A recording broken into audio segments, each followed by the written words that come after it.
How should we summarize Nietzsche's views of ethics? Is there even something like a systematic view of ethics in his writings? Doesn't it even contradict the style of his thinking to try to elicit a unitary view? What seems obvious is that Nietzsche in a paradigmatic way is a critic of traditional views of ethics, indeed of ethics as such. In one of his posthumous notes, he writes, ethics, or the philosophy of what is desired, it should be different, it should become different. Dissatisfaction would thus be the core of ethics. This statement exemplifies one of his central ideas, that morality and ethics as such represent a failed aspiration, namely an aspiration to escape reality into an imaginary world. Thus it reveals an inability to affirm the real state of things. In the same fragment he writes that rather than wishing things to be different, one should concentrate on describing how it is.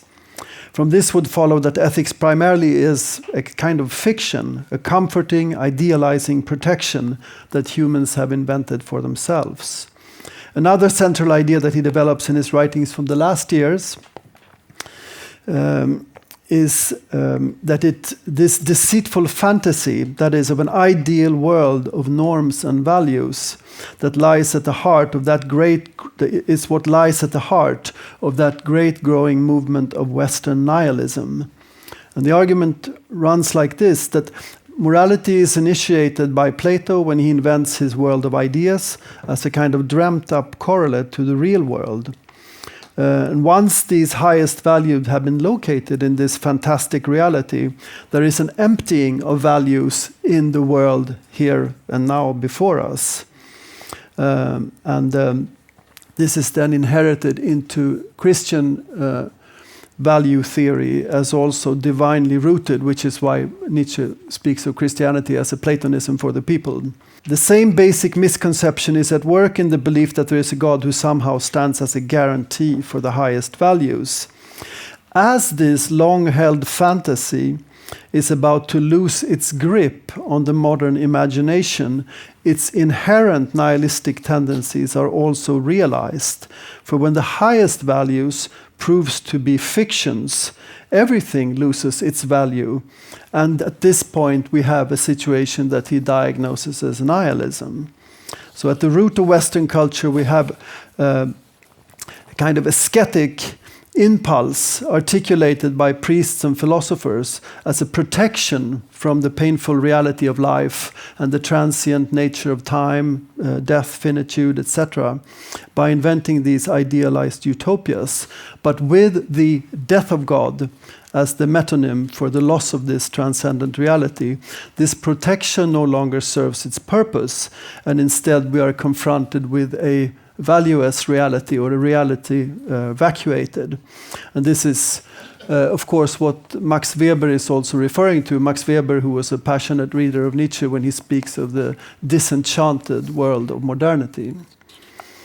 The image of Nietzsche as an uncompromising critic of Platonic Christian values is familiar to everyone. But to this image we need to add the question of Nietzsche as a thinker of values in his own right.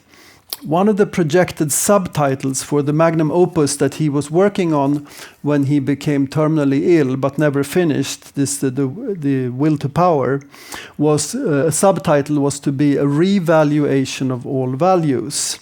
We find this thought repeated and elaborated in several of his works, notably Thus Spoke Zarathustra from 1882, where we have the prophet who presumably was the inventor of the original metaphysics of value and of good and evil. Nietzsche lets this prophet return to teach people how to live in a world where there is no transcendent values, where God is dead. But what then is the core of this post-idealistic, post-nihilistic table of values? One of the most famous epigrams in Zarathustra is that this should be based on the love of fate, an amor fati, so as a metonym for sort of accepting things as they are. But also he repeatedly returns to a yes saying, to approach life affirmatively and not negatively and reactively. But these formulas are still very general. If we go a little bit sort of further into his value thinking, what do we find? In this situation, it is interesting to go back precisely to the topic of our seminar, which is virtues, because it was long neglected the extent to which Nietzsche could actually be thought of as a thinker of virtue ethics. There is a Swedish historian of ideas, Thomas Brobjerg, who's done important work of this earlier, but there is something which I think for still many people is a little bit surprising to find. The classical Greek treatment of values, as we heard in the excellent presentation this morning, is what we find in Aristotle's Nicomachean ethics, where he defines virtue, or the Greek arete, excellence, as the way in which humans comport themselves in the relation to their desires, as located as a means between two extremes. In relation to this standard Aristotelian model of virtues, Nietzsche would seem to have nothing but scorn, as when he ridicules in Beyond Good and Evil the morality of means and measures, as he says, as a morality of averageness. But when we look deeper into his value thinking, we find something else. And to begin with, the critical perspective from which he addresses these shortcomings that he takes to be an inheritance of the Platonic and Christian thinking is that they place their hopes precisely in a transcendent sphere, and thus disregards what you could call the existential or the life roots of ethics, the way in which ethics must be thought about from inside a teleology of the movement of life itself, as somehow the ground of values. So behind the idea of this famous trope in Nietzsche of a will to power, which of course is inspired partly by Schopenhauer and his idea of the will, a kind of urwill, but also Spinoza's idea of the conatus as the kind of driving force of life. This concept of the will to power is very important to understand if we are to look a little bit more deeper into Nietzsche as a positive value thinker. Because life as will to power can help us understand the emergence of values, also the aesthetic and what you would call sort of more negative values, because it lets us look into the laboratory of value formation. And throughout his analysis of different kinds of value formation, and this is done particularly in the Genealogy of Morals, which is a remarkable study of the psychology of the formation of values, we can see how the will to power can take up many different forms. And the most famous argument in that book is what he calls the evolution of so-called slave morality, in which a positive value is created through a negation. And the slave morality would say, since you are evil, I am good. So my goodness comes from the reaction against you. This is a mechanism of the will to power that produces value. And such a statement at first would be to seem at odds with classical Aristotelian ethics, yet from another perspective, it harmonizes with its fundamental conception of life as striving, realization, as energia. And this can be compared, this one I was going to show you also. This is an illustration to how he thinks about life as will to power, and that the living wants, first of all, to release its force. Preservation is only a consequence of this. This comment is, first of all, a reaction against those who see life primarily as a drive to preserve itself. He wants to turn the scales around. Self-preservation is a consequence, not an explanation for the exercising of power and force. And it is in this context that he also reflects on the role of meaning of the mean or the measure as the maintenance of a stability within a flow. He often speaks disparagingly, as I mentioned, of the ideal of the mean, of the middle way, as a kind of averageness. But he also says something about the will to power as an active and balancing and controlling force. And in another section from the will to power, he says like this, He criticized those who had understood the very meaning of the measure, seeing it either as an illusionary struggle with evil or as a kind of expression of weakness or asceticism. And here Nietzsche writes, the enjoyment of the beauty of measure was overlooked or denied because one desired an anti-eudaimonistic morality. The faith in the pleasure of moderation, that pleasure of the rider of the fiery steed. And here you recall the reference to Plato's, which is here hidden. That we heard about this morning, has been lacking hitherto. The mediocrity of the weaker natures has been confused with the moderation of the strong. So here, clearly Nietzsche comes out as an affirmation of classical ethics. Another quotation that brings him even closer to an ancient morality of virtue is when he writes, the greatness of character lies not in containing these affects, on the contrary, but that one has them in the highest degrees, but that one controls them, even without enjoyment, but just because. And this point is where he leaves himself. At this point, we are indeed in the vicinity of an ancient concept of morality as the practice of virtue. But what does Nietzsche say explicitly about ancient virtue ethics? We can begin by looking at the quotation that would seem to signal that he remains skeptical about this way of thinking about ethics and values. He writes in another remark from the Nachlass, a virtuous human being is of a lesser kind since he is not a person but obtains his value by adapting himself to a scheme for humans that has been established for all. He does not have his value aparte, he can be compared, he has his likes. So this is again criticizing a certain idea of virtue ethics as mediocrity. But also, this is from another passage, virtue is our greatest misunderstanding. There's something we have not understood. And